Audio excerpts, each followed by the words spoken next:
Hello বন্ধুরা, ডাল তো তোমরা অনেক রকমের খেয়েছো আর অনেকভাবেই খেয়েছো, কিন্তু তোমাদের আজকে আমি দেখাবো কাঁঠালের বীজ দিয়ে নতুন ধরনের একটা ডাল।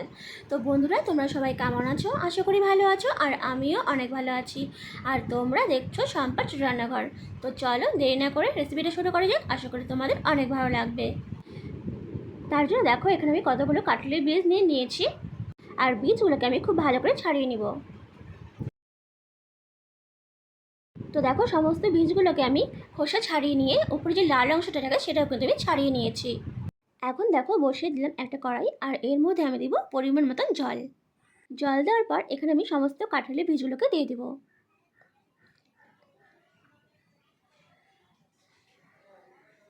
তো দেখো, সমস্ত কাঁঠালের বীজ দিয়ে দিয়েছি। এখন দিচ্ছি 4টের মতো কাঁচা লঙ্কা, ঝালটা অবশ্যই তোমরা বুঝে দিবে। দিয়ে দিব অল্প পেঁয়াজ কুচি, অল্প পরিমাণে লবণ, আর দিয়ে দিব অল্প পরিমাণে হলুদ গুঁড়ো। দিয়ে এখন সমস্ত কিছুকে একটু ভালো করে নেড়ে নিতে হবে, যাতে হলুদগুলো ভালো করে জলের সাথে মিশে যায়। তো দেখো, এখন আমি ঢাকা দিয়ে রেখে দিব কম করে 10 থেকে 15 মিনিটের জন্য। তো দেখো, 15 মিনিট পরে ফিরে আসলাম, আর এখন কিন্তু কাঁঠালের বীজগুলো পুরোপুরি সেদ্ধ হয়ে গেছে। এখন একটু হালকা হাতে এটাকে ভালো করে গেলে গেলে দিতে হবে। আর বন্ধুরা, তোমাদের যদি আমার রেসিপিগুলো ভালো লেগে থাকে তো প্লিজ একটা লাইক, কমেন্ট, শেয়ার আর সাবস্ক্রাইব করে তোমরা আমার পাশে থেকে যেও। আর পাশে থাকা বেল বাটনটা প্রেস করে দিও, যাতে যখনই আমি পোস্ট করব তোমাদের কাছে সবার প্রথমে পৌঁছে যায়।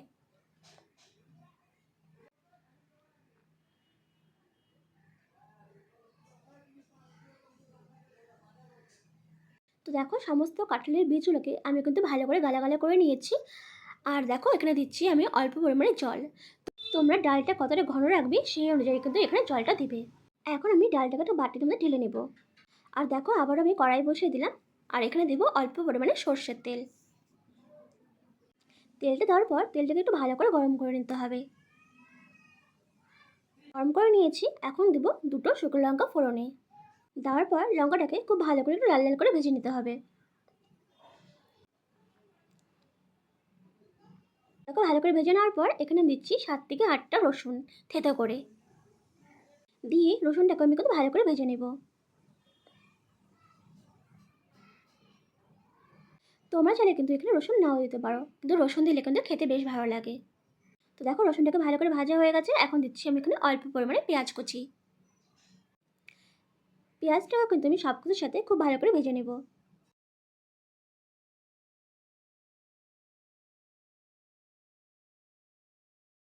তো দেখো, সমস্ত কিছু খুব ভালো করে ভাজা হয়ে গেছে, আর পেঁয়াজটাও লাল লাল হয়ে আসছে। আর এখন আমি এখানে দেবো ডালটা। তো দেখো, এখানে আমি সমস্ত ডাল দিয়ে দিলাম। দেওয়ার পর ডালটাকে খুব ভালো করে নেড়ে চেড়ে দিতে হবে।